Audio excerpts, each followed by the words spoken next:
జయ వీరభద్ర కృష్ణ. మన జగన్ గారి మాటలు ఎట్లుంటామంటే అబద్ధాలే.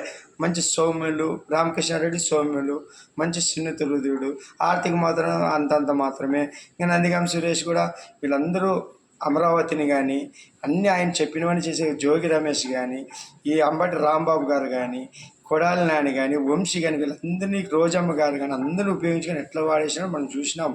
ఈయన నమ్ముకుంటే మీకే కర్మ సిద్ధాంతం ప్రకారం వీరభద్రం చేతిలో శిక్షలు తప్పవు. మీరు ఈ వ్యవస్థ నుంచి కాపాడుకుంటున్నాం అనుకుంటున్నారేమో. వీరభద్రుడు దిగినాడు, వెంటనే ఇస్తాడు శిక్ష. ఏమీ ఆలోచించేది ఉండదు. ఎట్లుంటుందంటే జీవితంతో కులిపోయేది ఉంటుంది, రకరకాలుగా ఉంటాయి శిక్షలు. మామూలు ఇంకోసారి తప్పు చేయాలంటే భయపడాలా.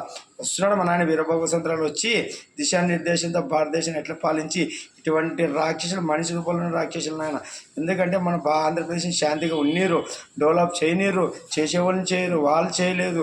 మొత్తం అంతా గందరగోళం చేసి ఆర్థిక వ్యవస్థని అన్నింటిలో నాశనం చేసినారు ప్రజల్ని. మనం అర్థం చేసుకోవాలి. ప్రజలు కూడా చైతన్యవంతులు కావాలా.